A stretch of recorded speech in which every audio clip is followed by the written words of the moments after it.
Chapter 1. A Village Celebration and a Vanishing. It was the sort of morning that only English spring could produce. A morning of dazzling blue skies, songbirds fluting from blossoming hedges, and a breeze just brisk enough to keep the bunting flapping merrily in the churchyard.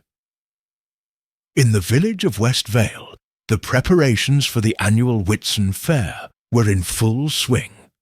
Stalls had been erected along the green, white tents gleamed in the sun, and the villagers, clad in their Sunday best, bustled about with an air of determined festivity. There was to be a cake competition, a maypole dance by the schoolchildren, and most importantly, a prize for the most beautifully decorated cradle, a tradition revived that year after nearly 2 decades of disuse.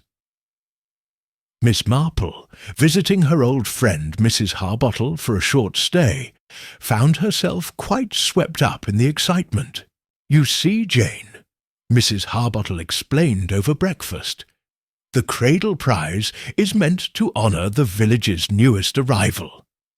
Whichever family has a child under 1 year old, well, they decorate a cradle, and the loveliest is awarded a silver teething ring."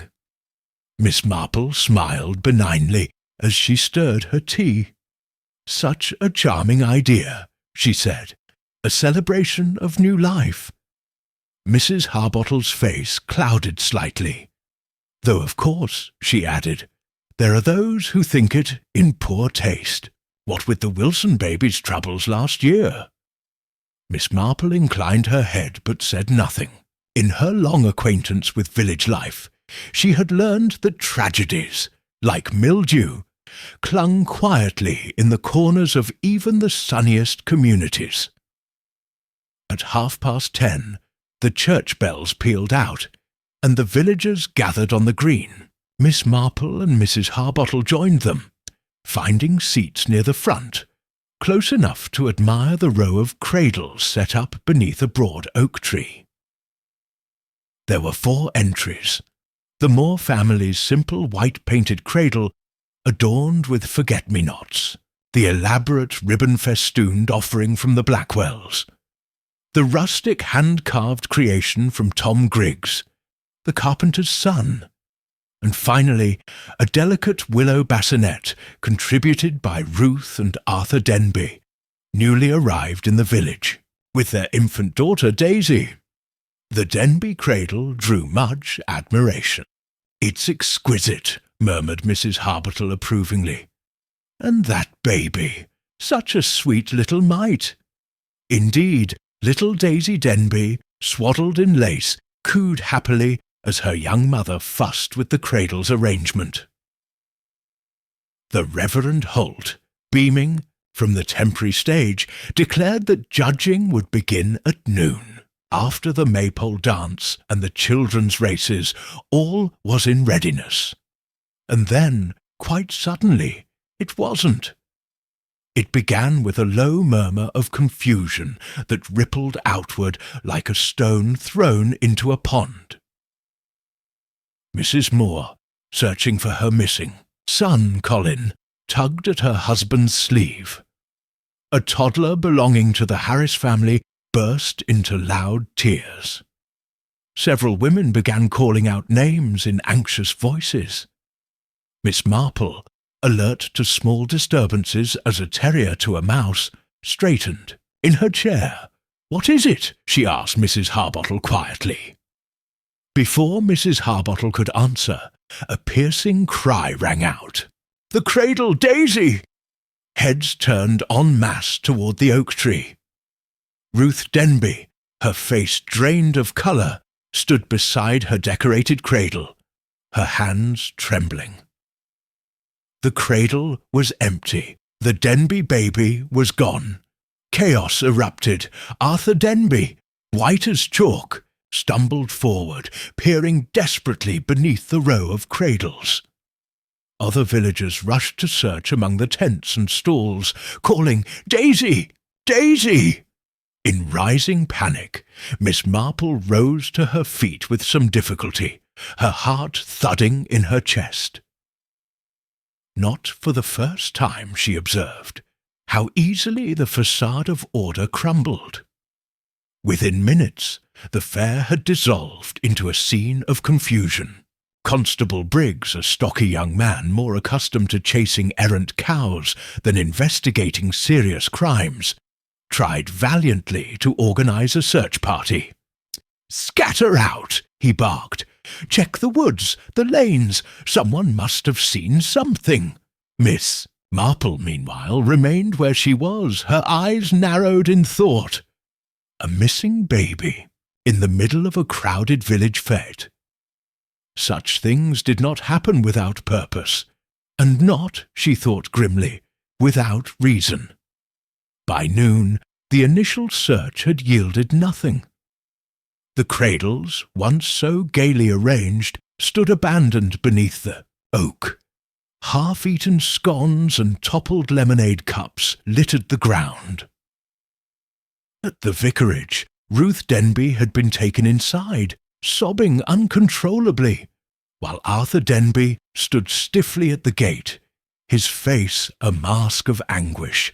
The villagers gathered in, anxious knots whispering fiercely. "Must have wandered off," said Mrs. Pratt, shaking her head. "Impossible," countered old Mr. Yarrow. "The child's barely 6 months old." "An accident," someone murmured. "Or worse," said Mrs. Scadding darkly. "There's wickedness about, Mark. My words." Miss Marple said nothing.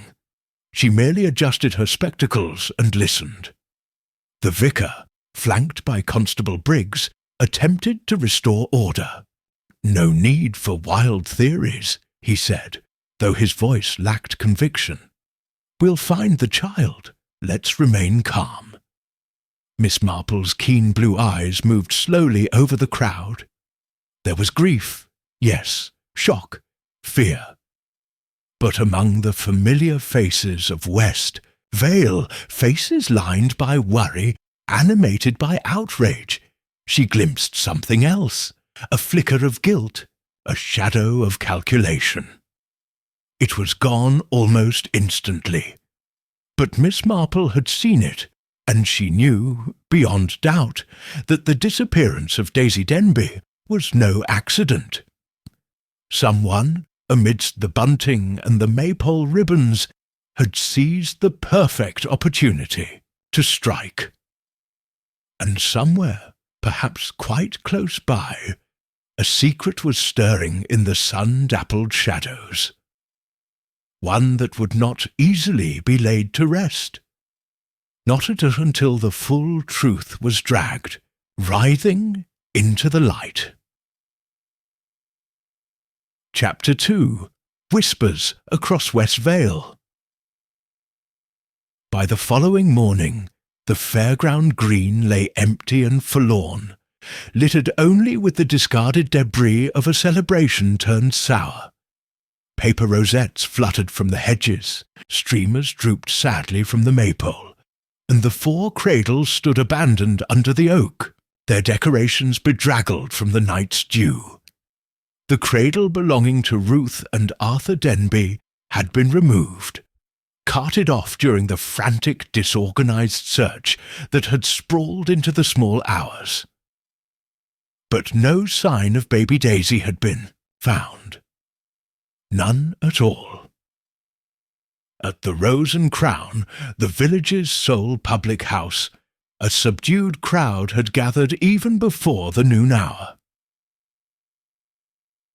Mrs. Scadding, with her wide hips firmly planted by the fireplace, pronounced loudly to anyone who would listen, "Mark my words, it's outsiders what do these things. Never knew such goings-on before the Denbys came, and that's a fact." "Arthur Denby's no outsider," sniffed Mr. Pettifer, the butcher. "Born and bred here, his father farmed up at Hillcote before the war." Mrs. Scadding, not to be gainsaid, pursed her lips. "Well, Ruth's not one of us. Foreign, near enough. She's from Bristol. There was a general murmur of agreement. Bristol, in the minds of West Vale's older inhabitants, might as well have been Timbuktu. By the door, young Joan Pratt whispered furiously with Edith Prowse, the baker's daughter. "Everyone says it was the fair," Joan hissed.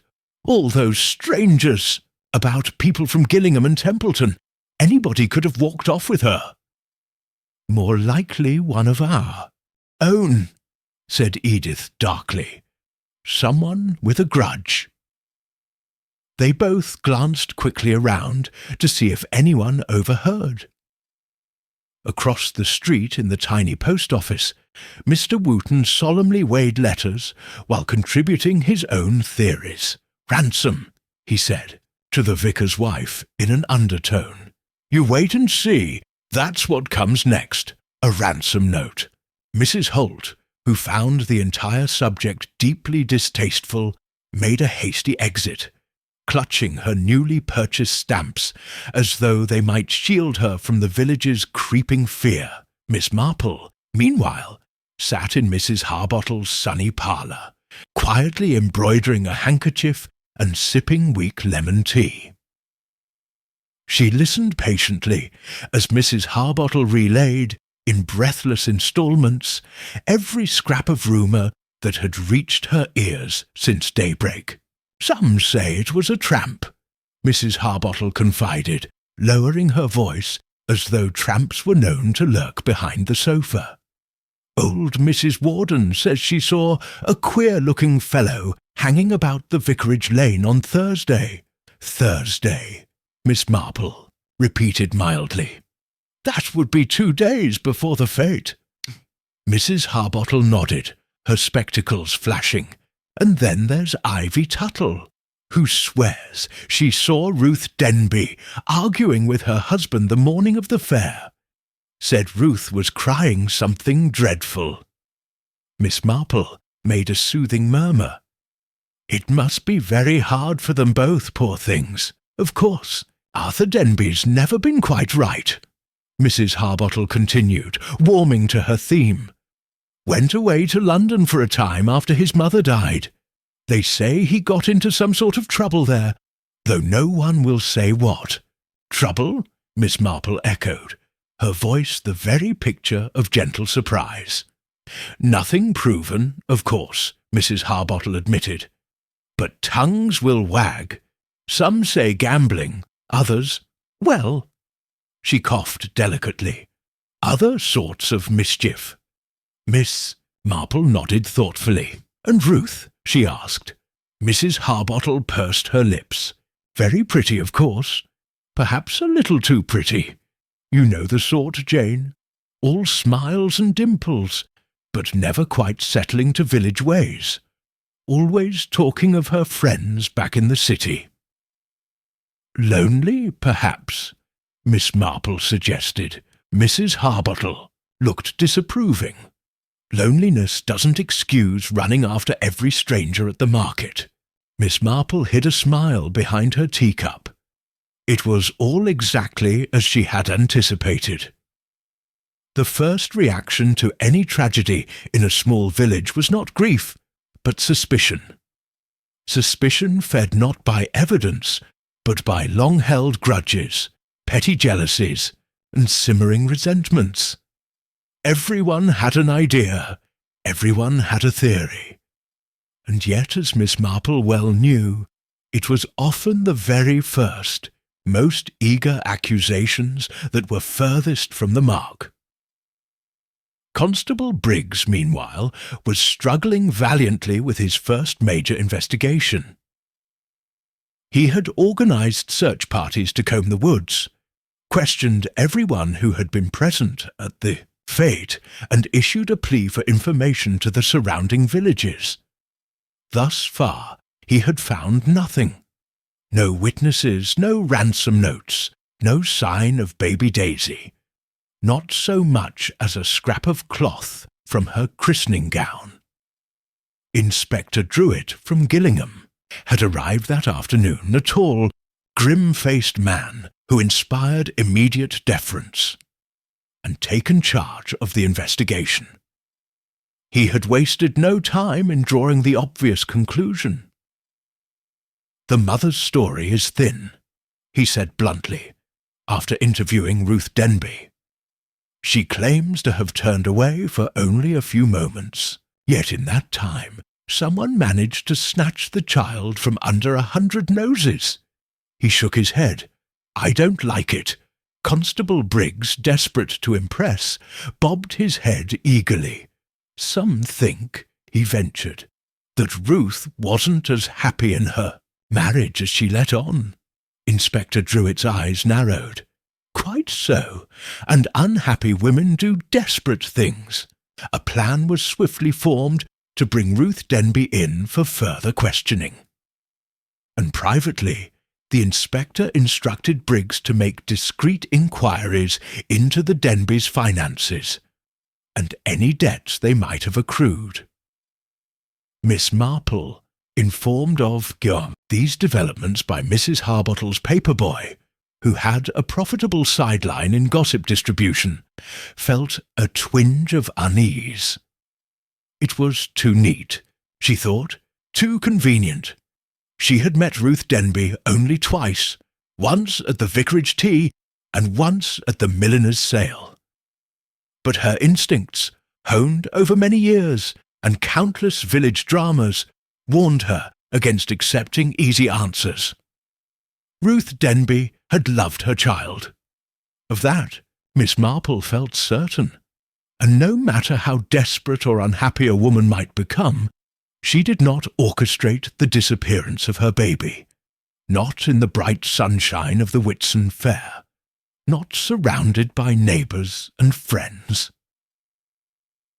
No, there was something else at work, something quieter, older, like a secret buried beneath layers of polite smiles and clinking teacups.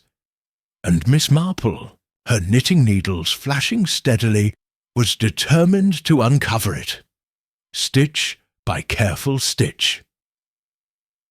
Chapter 3. Threads of Doubt. Miss Marple always maintained that the most important stage of any investigation was the listening stage. It was astonishing, she often said, what people would tell you if you simply sat quietly, nodded sympathetically, and looked faintly forgetful, like a dear, sweet old lady whose mind was perhaps not quite as sharp as it once had been. By the afternoon following Daisy Denby's disappearance, Westvale was humming like a disturbed beehive. And Miss Marple, armed with her parasol, her gentle smile, and her unthreatening air of frailty, moved among them like a most efficient, if largely unnoticed, collector of gossip, worries, and unintended confessions. Her first visit was to Mrs. Moore, who was arranging flowers at the War Memorial. "Such a terrible business," Miss Marple said mildly, admiring the neat yellow posies. "One can hardly believe it, can one?" Mrs. Moore sniffed. "Mark my words, it was planned," she said. "You don't lose a child by accident. Not with half the village looking on." Miss Marple nodded understandingly. "And such a pretty little baby," she murmured. "So cheerful." Mrs. Moore's mouth twisted. Never thought the Denbys were the settling type, always running off to Gillingham or Bristol. "I said to my husband, 'It's not right all that back and forth, not proper for a baby.'" Miss Marple clucked sympathetically. "Babies do love routine," she agreed. "Very unsettling otherwise." Mrs. Moore warmed to her theme. Not that Arthur Denby's any better. Always brooding he is. Doesn't lift a finger about the house. Ruth does it all. You can see it. "Miss," Marple patted her hand, "and yet one imagines they must have been very proud of Daisy, to present such a beautiful cradle at the fair." Mrs. Moore's face closed up at once. "Yes, well," she said briskly, "it's easy enough to make a show of things." And with that, she gathered up her flowers and marched off toward the churchyard, leaving Miss Marple to ponder. Her second visit was less accidental. The Denbys' neighbour, Miss Letitia Hargreaves, was well known for her sharp tongue and sharper observations. A retired governess, Miss Hargreaves considered it her moral duty to note the failings of others, in the spirit of Christian correction, naturally. Miss Marple found her pruning rose bushes at the edge of her immaculate garden. "Good afternoon, Miss Hargreaves," she called gently. "What splendid blooms you have!" Miss Hargreaves straightened, brushing a smudge of dirt from her skirt. "Miss Marple, how very kind! I do my best, of course." She snipped a final wayward branch with military precision. "Sad business, the Denby baby," Miss Marple said, letting her voice drift just slightly into the realm of the gossipy. Miss Hargreaves pursed her lips. "Distressing indeed, though not altogether surprising." Miss Marple raised her brows slightly. "Dear me, you don't say!" Miss Hargreaves glanced around, lowered her voice. "I hesitate to speak ill, but the truth must be acknowledged. Mrs. Denby is, I fear, a most careless mother." Miss Marple gave a soft murmur of concern. "I have seen it myself," Miss Hargreaves went on, warming to her narrative, "allowing the child to crawl about in the garden unattended, talking to strangers in the village square, baby left in the pram. Anyone might walk off with her." She shook her head with stern finality. "And that Arthur Denby, a weak man, prone to moods, prone to drink, I dare say, if the rumours are true." Miss Marple did not contradict her. Instead, she allowed Miss Hargreaves to hold forth for another 10 minutes on the decline of village morality before making her excuses and taking her leave. Her third encounter, however, was entirely by accident and far more illuminating. She was passing the rear of the post office when she overheard two voices raised in angry dispute. Flattening herself against the ivy-covered wall with a surprising agility for one of her years, Miss Marple listened. "You swore it wouldn't come to this," hissed a woman's voice, low, urgent, furious. "I didn't know," a man muttered. "It wasn't supposed to happen. We said we'd wait." "Wait," the woman repeated bitterly. "Wait while they poke and pry and search every inch of the village?" There was a scuffle, a muttered curse, then silence. Miss Marple, heart beating rather fast, straightened herself and continued along the lane at her usual sedate pace, reflecting. She had recognized neither voice immediately, but the tone, desperate, angry, guilty, was unmistakable. Someone, perhaps two someones, in West Vale had secrets worth hiding, and Daisy Denby's disappearance had stirred them up like sediment in a pond. That evening, over tea and crumpets at the Harbottles, Mrs. Harbottle produced a fresh piece of gossip. "Inspector Druitt questioned Ruth Denby again this afternoon," she said, pouring a generous splash of cream into her cup. "Poor girl, looked ready to faint. They say she can't account for half an hour between the end of the Maypole dance and when she discovered Daisy missing." Miss Marple sipped her tea, thoughtfully. "And Arthur Denby." "Vanished," Mrs. Harbottle said, wide-eyed. "Walked off after the questioning and hasn't been seen since. They're organising a proper search in the morning." Miss Marple allowed herself a small smile. Not at the Denbys' misfortune, heaven forbid, but at the curious way in which events were unfolding exactly according to human nature. In times of crisis, she thought, people did not grow calm and rational. They became frantic, hysterical, foolish. They made mistakes, and mistakes, Miss Marple knew, were the true breadcrumbs of truth, if one knew how to follow them. She picked up her knitting, a neat pair of stockings for her niece's youngest, and resumed her work with serene patience.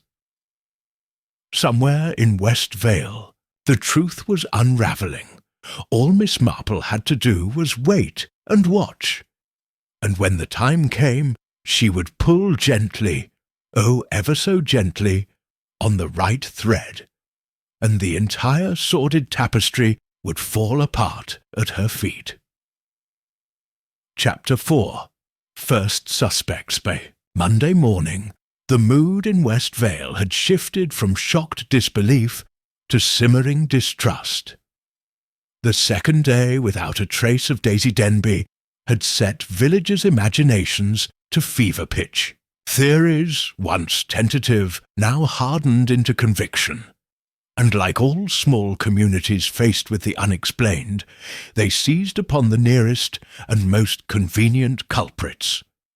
And so it was that Arthur and Ruth Denby, the grieving parents, eschew found themselves under a thickening cloud of suspicion. At the village green, the search parties returned one by one, their faces grim. Inspector Druitt stood near the lich gate, conferring with Constable Briggs and the 2 constables sent from Gillingham. His jacket was dusted with mud from the woods, and his expression was that of a man with little patience remaining. No signs in the woods or fields, Briggs reported, wiping his forehead. No footprints, no clothing, nothing. Druitt grunted. The cradle was carefully set, almost too carefully. All the attention, all the eyes, and somehow no one noticed a child being taken. Briggs hesitated. And the Denbys? Druitt's lip curled slightly. Not what you'd call cooperative. He turned to Sergeant Willis, who had just returned from interviewing Ruth Denby once more at the vicarage, where she had been staying under the Reverend Holt's anxious care. She says she can't remember clearly, Willis reported. Says she turned her back for just a moment to speak with a woman about the lace edging on the cradle. Druitt snorted. A likely tale. Briggs ventured a cautious comment. People do get confused, sir. In shock. Druitt gave him a hard stare. I know my business, Briggs. When mothers lose babies, genuinely lose them, they remember every moment. And Arthur Denby? Briggs asked. Druitt's mouth thinned. Gone. He might have panicked, sir, Briggs said. Shock, shame. Or guilt, Druitt snapped. He glanced toward the row of villagers huddled near the pub, whispering behind their hands. The sooner we bring him in, the better. Meanwhile, inside the snug warmth of the vicarage, Ruth Denby sat in the corner of the sitting room, her face pale and blotched from crying. The Reverend Holt's wife, a brisk matronly woman, hovered nearby with a cup of tea she had no hope of seeing drunk. Miss Marple, paying a courtesy call, was content to sit quietly by the window, crocheting a small doily with her usual serene absorption. From her unobtrusive perch, she observed Ruth Denby keenly. The girl, for she was little more than that, no more than 22 or 3, was wringing the edge of her handkerchief with nervous fingers. Her hair, golden and usually so carefully coiffed, hung in limp strands around. Her face, her dress, crumpled and stained from the fate, had been hastily washed but not properly pressed. None of these things escaped Miss Marple's notice. Neither did the way Ruth's eyes darted to the door every few minutes, not fearfully, as if anticipating arrest, but desperately, like a woman hoping against hope for some deliverance. No, Miss Marple thought, sipping her tea. This was not a woman playing for time or weaving lies. This was a woman waiting for what, or whom, remained to be seen. By midday, word spread through the village like wildfire. A witness had come forward, Thomas Pratt, the local carpenter's lad, a solemn youth of 16 with a slow manner and a sharp eye, claimed to have seen Arthur Denby leaving the fete by the back lane just before the alarm was raised. Carrying something, Thomas said when pressed, a bundle like a rug or a shawl.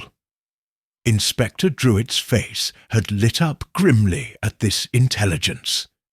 "Get a warrant," he ordered. "We'll search Hillcote Farm."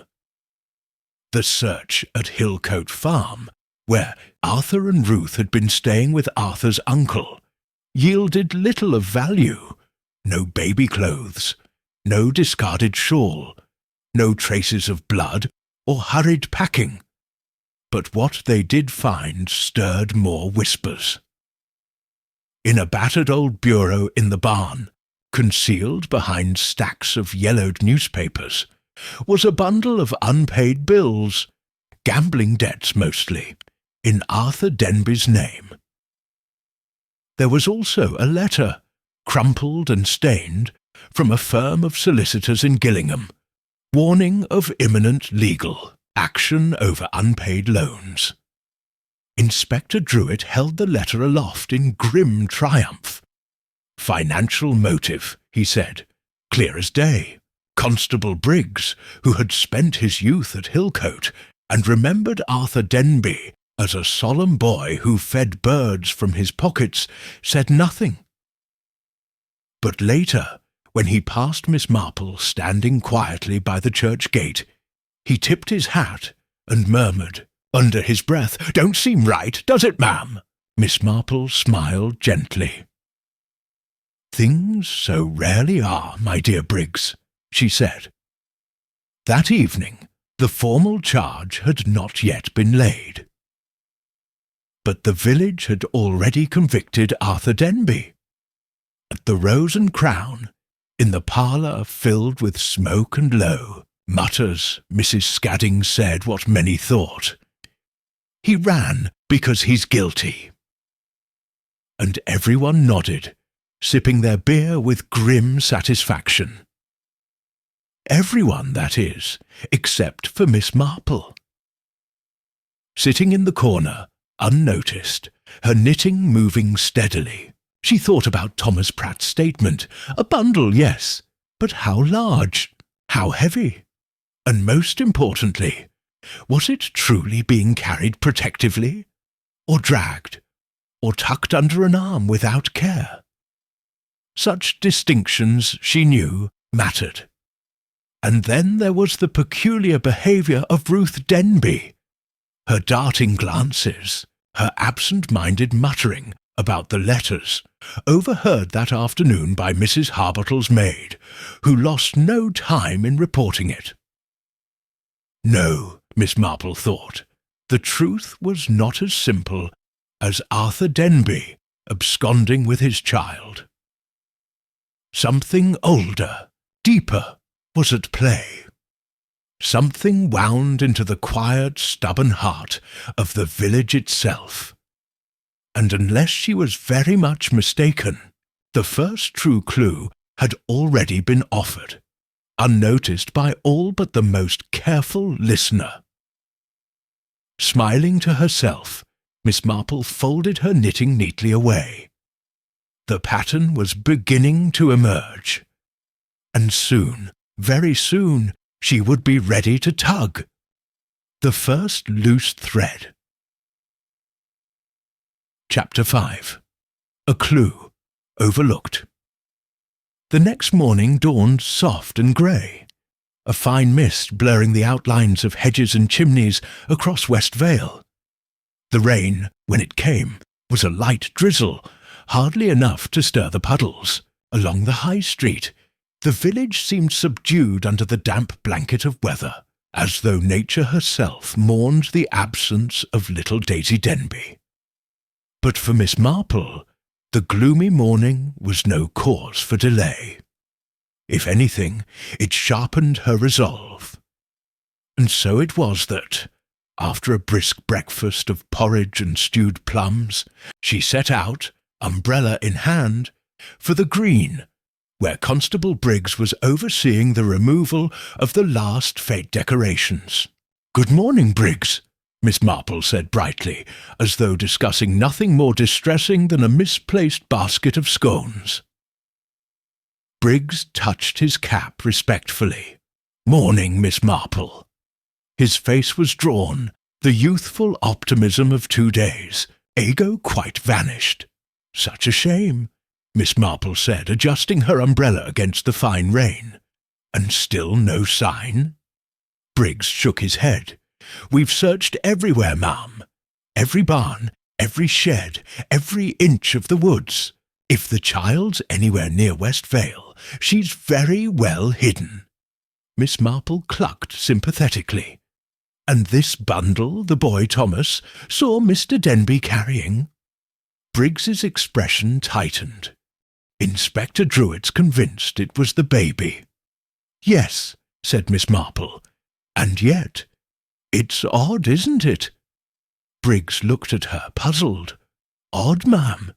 Miss Marple smiled sweetly. That no one thought to ask precisely how large the bundle appeared. Briggs flushed slightly. "I suppose it was taken for granted." "Quite so," said Miss Marple approvingly. "But assumptions are dangerous, don't you think?" Briggs opened his mouth to reply, but Miss Marple had already turned her attention to the ground beneath the oak tree.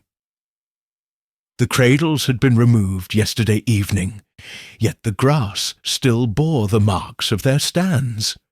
4 rectangular impressions, slightly muddied by the rain. Miss Marple moved carefully around the spaces where the cradles had stood, studying the ground. It was there, just at the far edge of where the Denbys' cradle had been placed, that she found it. A fragment of ribbon-pink, narrow satin. It fluttered damply against the flattened grass. Ordinary enough, perhaps. After all, the Denby cradle had been lavishly decorated with lace and ribbon. And yet, Miss Marple, bending stiffly, retrieved the ribbon and tucked it into her reticule with a thoughtful frown. Because it was not just the presence of the ribbon that intrigued her. It was the way it had been torn, not neatly cut, as with scissors, but ripped hastily, leaving frayed edges, and it had been trodden into the grass some distance from the cradle's original position. Had it simply fallen during the excitement, or had it been torn free during some hurried, clumsy action? Miss Marple straightened carefully, her knees protesting. Such a small thing, so easy to overlook, and yet sometimes, she reflected, it was the smallest things that cracked the largest, deceptions wide open. Later that day, she encountered young Thomas Pratt himself, summoned back to the Green by Inspector Druitt for a formal re-questioning.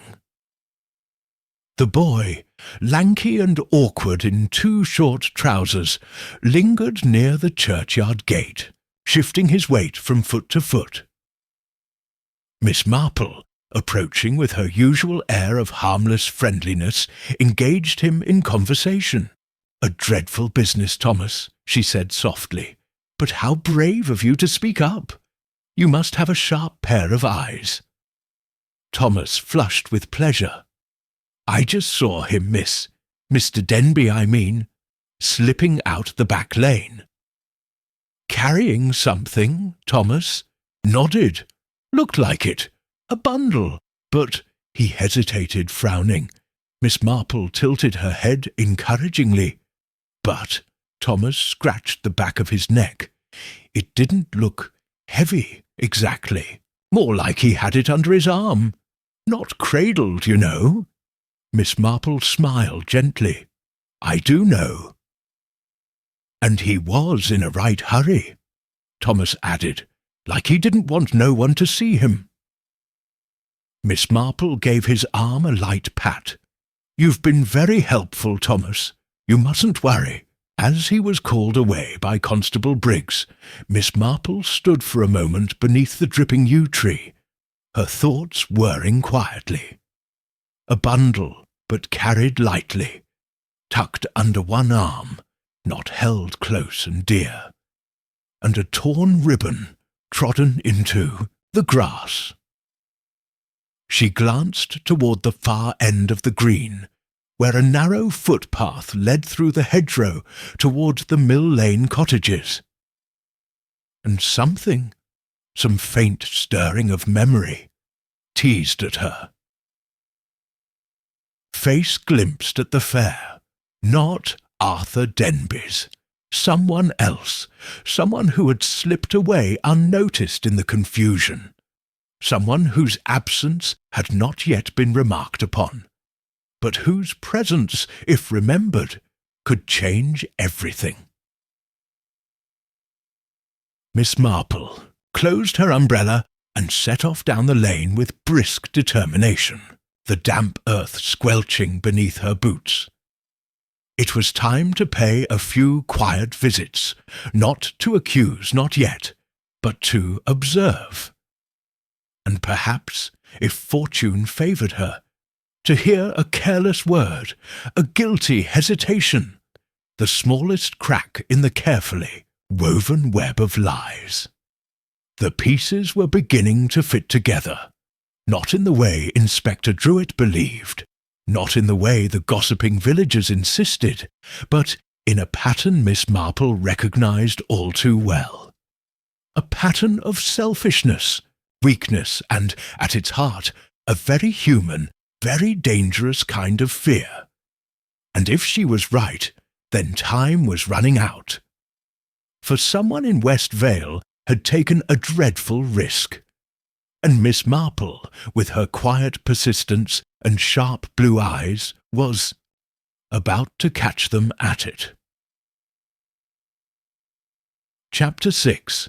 Beneath the Polished Surface, Miss. Marple had long understood a fundamental truth about village life. The more placid the surface, the deeper the undercurrents ran. In West Vale, where the hedges were neatly clipped and the Sunday bonnets perfectly dusted, passions and resentments smouldered just beneath the polite smiles, and if one knew where to look, and when to listen, the carefully tended masks would begin to slip. Her first stop was the Mill Lane cottages, a cluster of 6 stone dwellings at the edge of the village. They housed an assortment of widows, pensioners, and the odd labourer's family.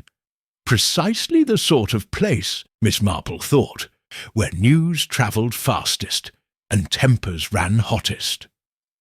She found Mrs. Partridge, the laundress, at her doorstep, pegging out a line of damp linen with brisk, angry motions. "Oh, good morning, Miss Marple," she said, a little flustered, brushing her hands against her apron.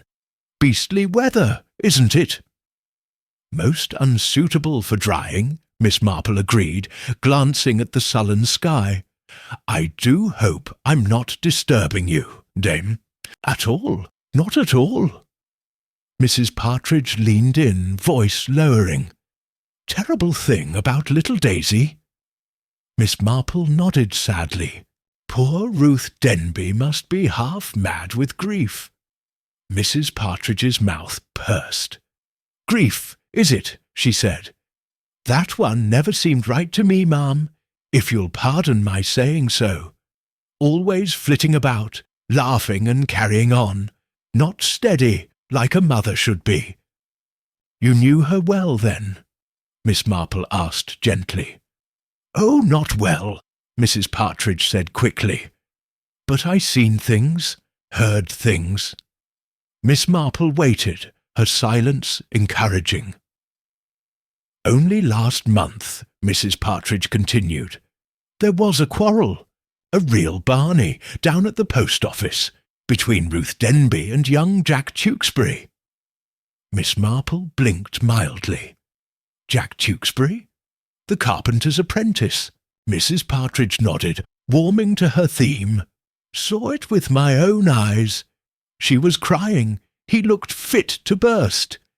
Didn't catch much, but there was talk of promises and shame and someone not doing their duty." She sniffed meaningfully. "Not hard to guess what that means, if you ask me." Miss Marple allowed a faint look of dismay to cross her features. "You think young Jack might have had feelings for Mrs. Denby?" Mrs. Partridge's eyes gleamed. "Feelings and trouble, if you take my meaning." She picked up another linen sheet and slapped it viciously against the line. Miss Marple, murmuring her thanks, wandered onward, her mind quietly piecing together the implications. A secret quarrel. A young man, hot-blooded and humiliated, and Ruth Denby, perhaps not as isolated or as innocent as she seemed. Later that afternoon, she visited the vicarage, where the Reverend Holt and his wife sat in their neat parlour, sipping lukewarm tea. "I confess, Miss Marple," said the Reverend heavily, "this matter has shaken us all. Poor Ruth, poor child." "And Arthur Denby?" Miss Marple asked, stirring her tea delicately. The Reverend's expression darkened. "Troubled," he said after a moment. "A difficult young man, prone to brooding, withdrawing. I spoke with him often after he returned from London." "Did he ever confide in you?" Miss Marple asked. The Reverend hesitated. "Not directly, but there was a sense of failure about him, a burden of guilt. Over financial matters, perhaps." The Reverend looked startled. "I cannot say, though it would not surprise me. Money is a cruel master, Miss Marple." Mrs. Holt, who had been unusually silent, suddenly leaned forward. "I always said," she said, "that Arthur Denby had too much pride, refused help, refused charity, even when it was needed." Miss Marple tilted her head thoughtfully.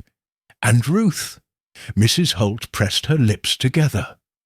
Ruth tried to put a brave face on it, but I believe she was at her wits' end. A brief, uneasy silence fell. Then the Reverend said with forced cheerfulness, "But of course this is all speculation, no proof of anything." "No," said Miss Marple softly, "no proof at all, but proof," she thought as she took her leave, "was not always needed at first. Sometimes all one required was the shape of the truth, glimpsed faintly through the fog, to know where to look more closely."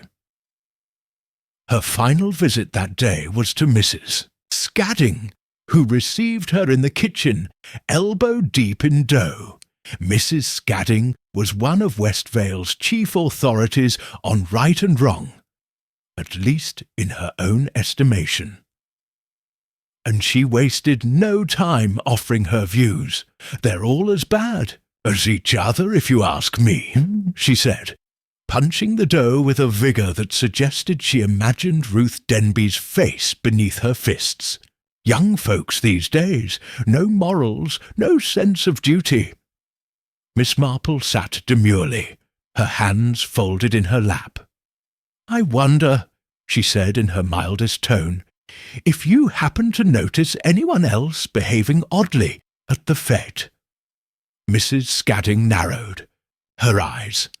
"Well, now you mention it, that Tewkesbury lad, always skulking about, and that Ada Crocombe, sly little thing, was seen crying behind the jam tent, no less." "Crying?" Miss Marple repeated, blinking. Mrs. Scadding nodded fiercely. "Over Jack Tewkesbury, no doubt. She's been sweet on him for months. Mark my words, jealousy's a powerful thing, Miss Marple." Miss Marple murmured something soothing, but inside her mind was sharpening its focus. Jack Tewkesbury and Ruth Denby. A quarrel. Ada Crocombe, infatuated, jealous, weeping. And somewhere among these tangled emotions, a child had vanished.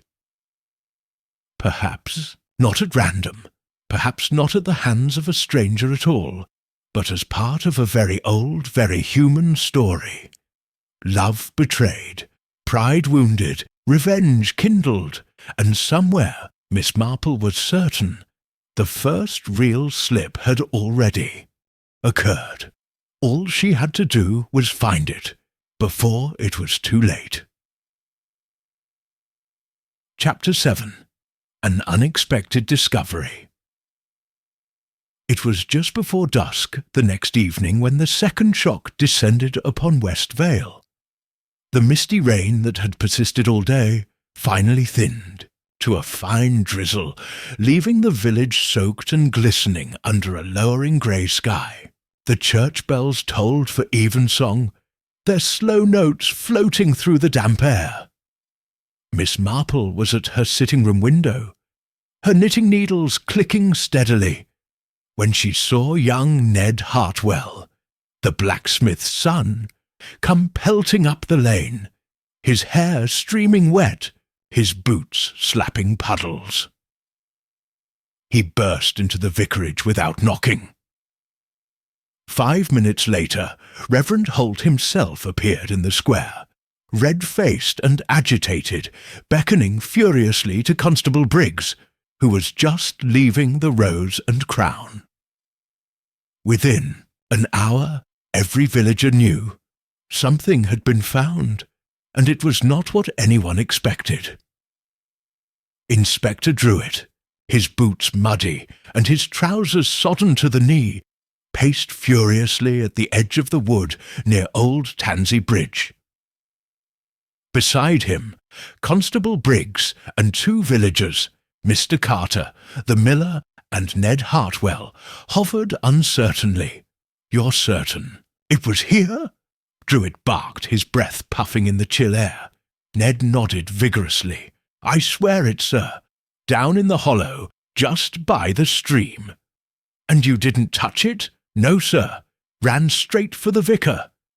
Druitt grunted approval, then motioned to Briggs. "Bring a lantern. We're going down." The procession made its way carefully down the slippery bank, the stream gurgling quietly below. At the base of the hollow, half buried in mud and dead leaves, was a small sodden bundle. It was not a child.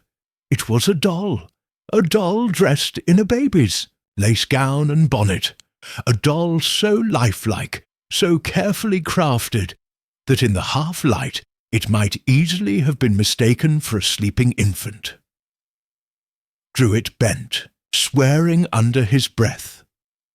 Briggs, wide-eyed, knelt beside him and lifted the doll carefully from the mire. Its porcelain face was cracked. Its dress, though once beautiful, was torn and stained with earth. Tied to its wrist by a loop of pink satin, ribbon was a tag. The writing, blurred but still legible, read simply, "To our darling Daisy, with all our love." The discovery caused an immediate sensation.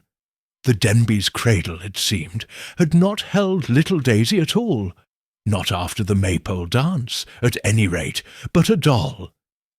The true Daisy had vanished earlier, perhaps long before the alarm had been raised, and no one, not even her mother, not even the onlookers admiring the cradles, had noticed. The implications were chilling. Miss Marple, listening quietly to the hurried conversations in the Rose and Crown's private parlour, where the village worthies had gathered, kept her face serene and her needles moving. It was Reverend Holt who gave voice to the thought troubling them all. "This was planned," he said, his voice shaking slightly. "Not an accident, not a crime of impulse." "It must have been Denby," growled Mr. Carter, thumping his mug on the table. "Who else?" "But why the doll?" whispered Mrs. Harbottle. "What purpose could it serve?" Miss Marple, lifting her gaze briefly, saw the looks exchanged among the villagers.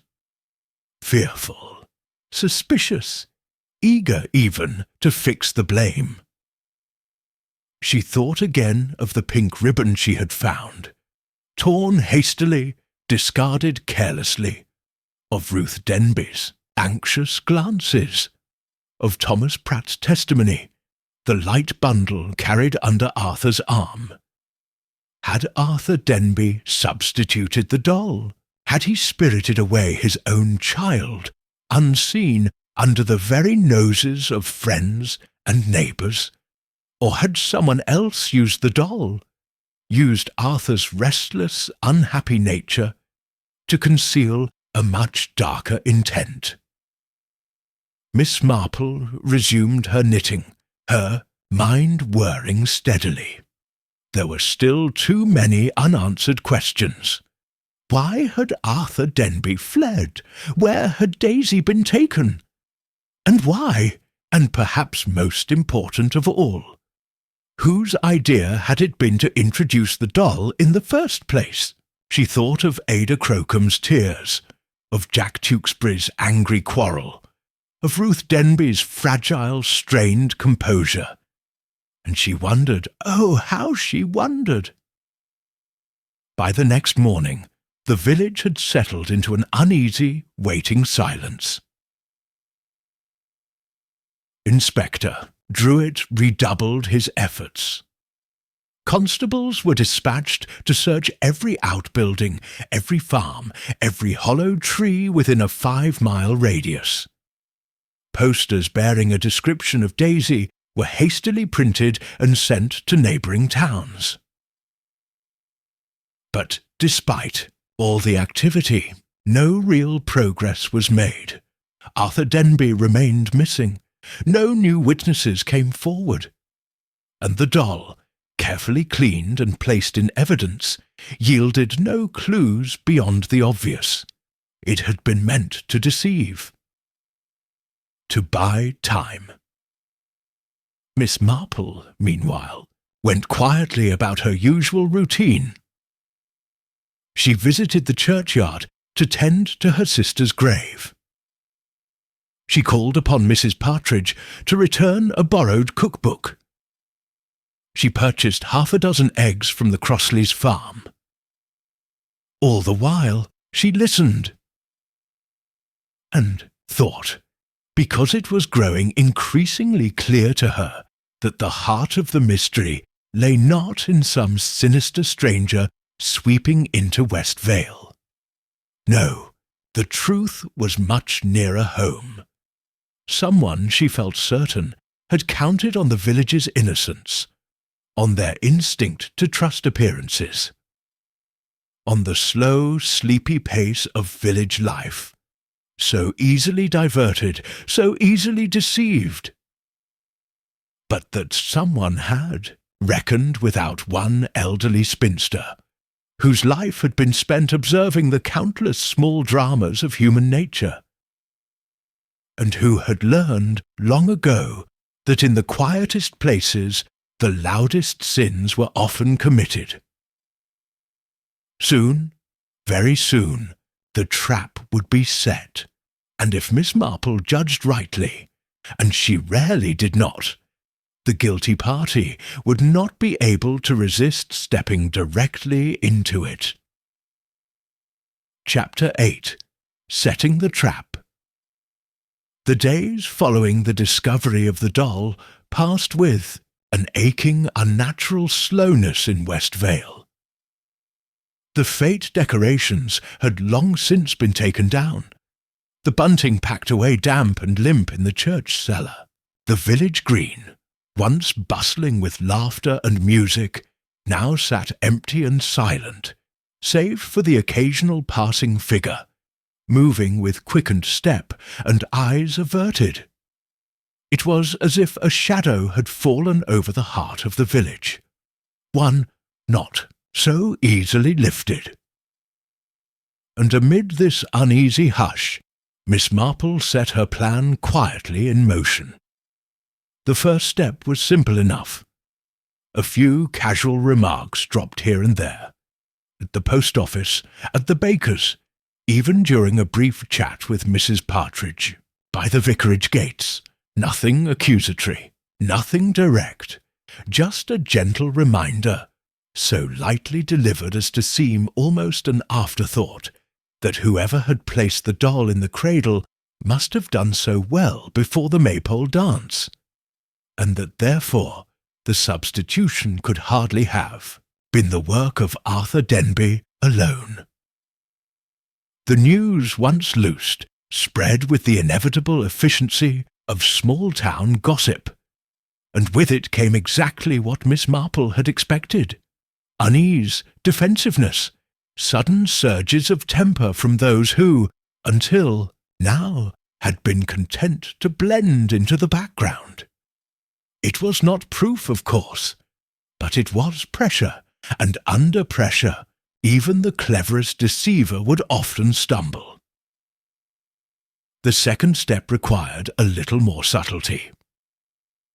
Miss Marple arranged, through a quiet word to Reverend Holt, that the village hall would host a special gathering, a simple tea and hymn-sing, to comfort and reassure, as the vicar so solemnly phrased it.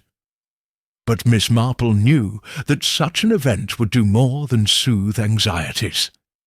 It would bring all the principal players into one room, and under her quiet, watchful eye, the truth, or at least the beginning of it, would start to show itself. The village hall, scrubbed clean and smelling faintly of damp wood and soap, filled slowly on Thursday afternoon. Miss Marple, seated unobtrusively near the back, noted each arrival. Jack Tewkesbury, hands thrust deep into his pockets, scowling at the floor. Ada Crocombe, cheeks flushed, twisting her handkerchief with nervous fingers. Ruth Denby, pale and fragile, her eyes darting about the room as though seeking some unseen threat. And Mrs. Scadding, Mrs. Partridge, and the other village matrons, whispering fiercely behind their fans. The air hummed with tension. When the first hymn was announced, the singing rose hesitantly at first, then gathered strength, the familiar strains of Abide With Me filling the hall with melancholy sweetness. Miss Marple sang softly, her sharp blue eyes observing everything. The way Jack Tewkesbury avoided looking at Ada, the way Ada's gaze darted toward Ruth Denby, not with sympathy, but with a strange, guilty fear. The way Ruth, seated rigidly between Mrs. Holt and Mrs. Scadding, flinched each time the door creaked open. After the third hymn, there was a brief pause for tea. It was during this pause that Miss Marple made her move. She rose, feigning a slight stiffness, and ambled toward the refreshment table, where Mrs. Harbottle was dispensing weak tea and stale biscuits. Carefully positioning herself within earshot of Ada Crocombe and Jack Tewkesbury, who stood awkwardly apart. From the others, she engaged Mrs. Harbottle in conversation, Such a sad business, Miss Marple murmured. And to think, if only someone had noticed when the real Daisy was taken. Mrs. Harbottle nodded vigorously, slopping tea onto a saucer. Miss Marple continued, her voice soft but carrying. I always thought it odd, you know, how that pink satin ribbon was torn, almost as if someone had ripped it in a hurry. From the corner of her eye she saw Jack Tewkesbury stiffen. Ada Crowcombe dropped her teacup with a sharp clatter, the porcelain shattering on the floor. All heads turned. "Sorry!" Ada gasped, her face flaming red. "Slipped out my hand." Miss Marple, murmuring soothing nonsense, helped retrieve the fragments. But her mind was racing. A careless reaction, but a revealing one. Not guilt, necessarily. Fear, and fear, Miss Marple knew, was often the truest betrayer. After the tea, when the villagers began to trickle homeward under the darkening sky, Miss Marple lingered near the doorway. She was rewarded for her patience when Ada Crowcombe, thinking herself unobserved, slipped out alone, not toward the village, but along the muddy footpath leading toward Tansey Bridge. Miss Marple watched her go, the girl's small figure hunched and shivering, and with the deepest calm she followed. The path was treacherous in the fading light, and Miss Marple trod carefully, her cane tapping lightly against the stones. Ahead, Ada stumbled to a halt near the hollow where the doll had been found. For a long moment she simply stood there, her head bowed, her shoulders shaking. Then, with a small cry, she flung something into the undergrowth, something that gleamed briefly before vanishing into the shadows.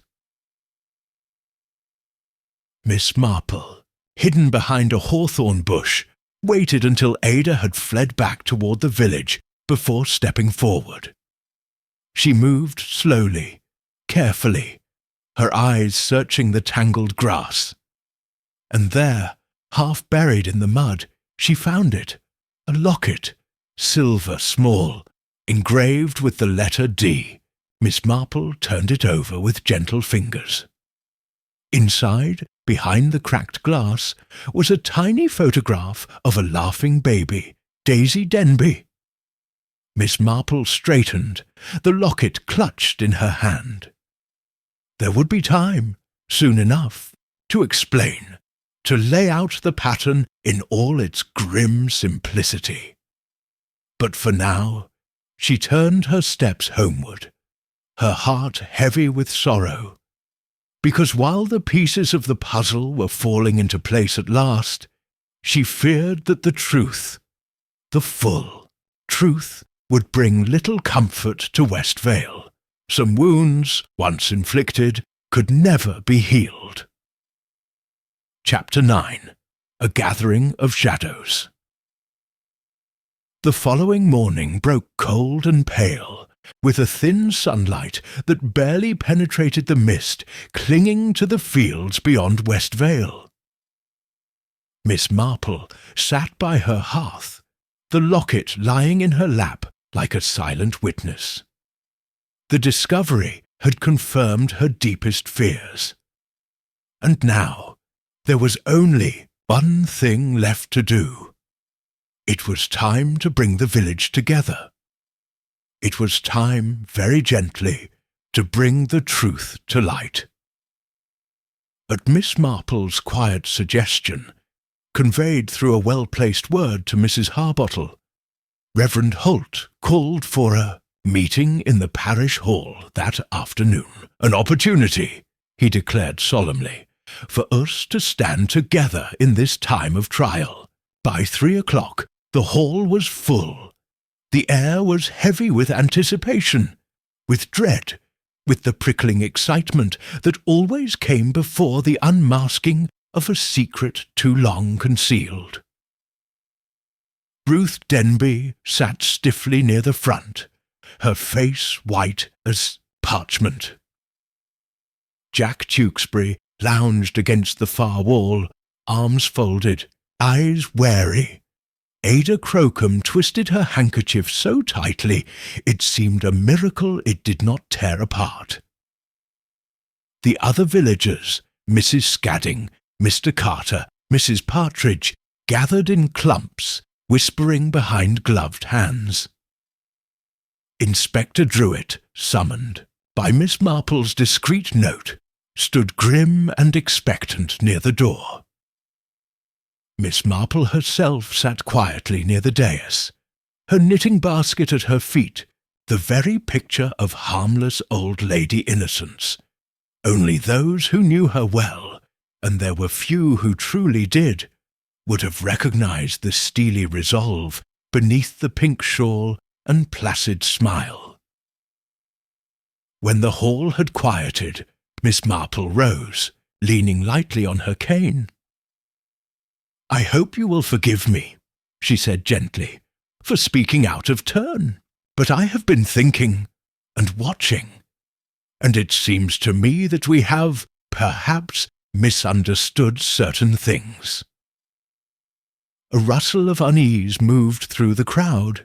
Miss Marple continued, her voice mild. "We assumed, you see, that poor Arthur Denby acted alone, that he, in some fit of madness or despair, stole away his own child." Her gaze moved slowly over the gathered faces. "But that was never quite the truth." Murmurs, a shifting of feet. Jack Tewkesbury's mouth tightened into a thin line. Ada Crocombe shrank into her chair. Miss Marple allowed a pause, just long enough for the tension to stretch tight, before she spoke again. "The doll," she said softly, "was placed in the cradle before the Maypole dance, before Arthur Denby was even seen carrying a bundle. It was a clever deception, meant to delay discovery, to give the real culprit time to act without interference." She reached into her reticule and withdrew the locket. "Ada Crocombe," she said gently, turning her clear blue gaze upon the girl, "this was found yesterday, thrown into the hollow near Tansey Bridge." Ada let out a sharp, involuntary cry, clapping her hands to her mouth. Inspector Druitt stepped forward, but Miss Marple raised a hand. "No need for force, Inspector. I believe Ada will wish to speak for herself." The room held its breath. Ada, trembling, rose unsteadily to her feet. Tears streamed down her flushed cheeks. "I didn't mean for it to happen," she burst out. "I didn't!" The words tumbled from her in a broken, frantic rush. It was Jack's idea. He said if we could just frighten Ruth a little, make her think someone had taken Daisy, she'd have to leave the village. She'd have to go away.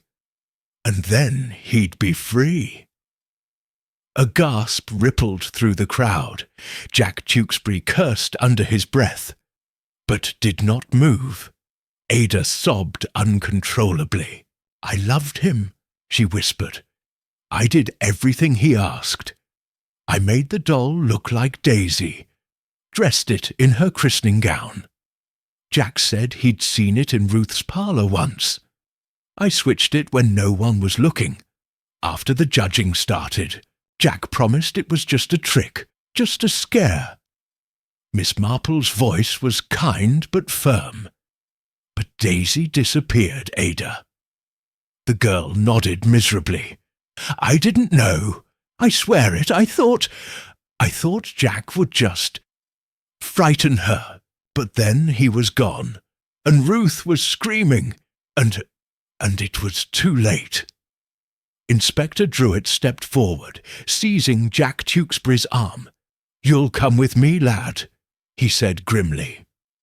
Jack struggled for a moment, then sagged, defeated. "You're fools," he spat. "It was her fault, Ruth's. She was going to ruin me. Telling everyone, telling lies. They were not lies," Miss Marple said quietly. "Were they, Jack?" Jack said nothing, but his silence spoke volumes. As the inspector led Jack and the still sobbing Ada from the hall, a heavy, stunned hush fell over the room. Miss Marple turned to Ruth Denby, who sat frozen in her chair, her hands clenched in her lap. "Mrs. Denby," she said gently, "your child, Daisy, was taken, but not, I think, by Jack or Ada. They staged the deception, yes, but the true crime was simpler and sadder." She paused. In the confusion after the maypole dance, when attention was fixed on the doll, Daisy wandered away. Ruth made a strangled sound. Miss Marple laid a comforting hand on her arm. "I believe she was found, quite by accident, by someone who wished to help. Someone who, seeing the confusion and fear, took Daisy to safety." A murmur of hope stirred among the listeners. Miss Marple smiled faintly. "And if I am not mistaken, we shall have good news very shortly." And indeed, scarcely an hour later, a breathless Constable Briggs arrived at the Denby cottage, cradling a wide-eyed, bewildered Daisy in his arms. She had been found safe and well at the Crossley farm, where old Mrs. Crossley, half-blind and half-deaf, had assumed, in the confusion of the fate, that the child had been left in her care. It was an innocent mistake, compounded by fear and miscommunication, and one that, thanks to human folly and selfishness, had very nearly ended in tragedy. Later, sitting by her fire with a cup of hot cocoa, Miss Marple reflected on the affair. "It is always the same," she murmured. "Jealousy, pride, foolish, reckless love. So very ordinary, and so very dangerous." Outside the rain had ceased, and the stars shone faintly through the thinning mist. West Vale, for all its polished charm, would never again seem quite so innocent. And somewhere, Miss Marple thought, a cradle, an empty cradle, would always rock silently in memory, a warning of how quickly human weakness could turn joy into sorrow. But for now, at least, the village slept in peace once more. And Miss Marple, with a satisfied sigh, picked up her knitting and set to work. Chapter 10. The village returns to silence. The days that followed were a curious blend of relief and uneasy reflection in West Vale. Little Daisy Denby, once returned safely to her mother's arms, became the village's most tenderly guarded treasure. The Denby cottage, once heavy with grief, now seemed to shine with a quiet, fragile happiness. Ruth, though still pale and thinner than before, carried herself with a new, almost desperate devotion to her child. A woman marked, but not broken. For Ada Crocombe, she had left the village under discreet cover of night, her reputation irreparably damaged. Jack Tewkesbury, escorted to the magistrate's court in nearby Melford, faced charges not for kidnapping, for Daisy had never truly been abducted by his hand, but for conspiracy to cause public distress, an accusation that carried its own shame. No one expected him to return to West Vale. The village, always quick to gossip, seemed oddly subdued in the wake of it all. The fete decorations were quietly burned. Plans for the summer picnic were cancelled without much discussion. Even the Rose and Crown emptied earlier each evening, its regulars preferring for a time the uneasy comfort of their own hearths.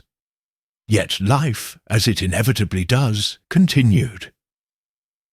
Children once more tumbled down the green.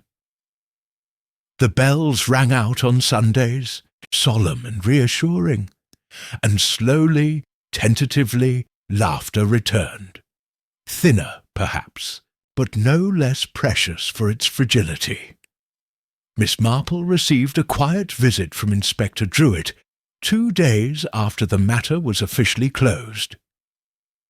He stood awkwardly in her neat parlour, turning his hat in his hands. "I wanted to say," he began, gruffly, "that we're much obliged to you, Miss Marple." She looked up from her knitting, her blue eyes twinkling kindly. "Oh, not at all, Inspector. I merely noticed what others, being more sensible, perhaps overlooked." Druitt chuckled, a little embarrassed. "You've a rare talent for seeing the worst in human nature, ma'am, and being right about it." Miss Marple smiled faintly. "It isn't that I think the worst," she corrected him gently. "Only that I have lived long enough to see that the best and the worst are often intertwined. People are so very complicated, don't you think? Kindness and cruelty, courage and cowardice, all mixed up together." Druitt, who was not a man given to philosophical reflections, nodded politely, bade her good afternoon, and took his leave. Miss Marple, left alone, returned to her knitting. Outside the window, the spring sunlight glinted on the wet leaves, and a thrush sang high in the hedge.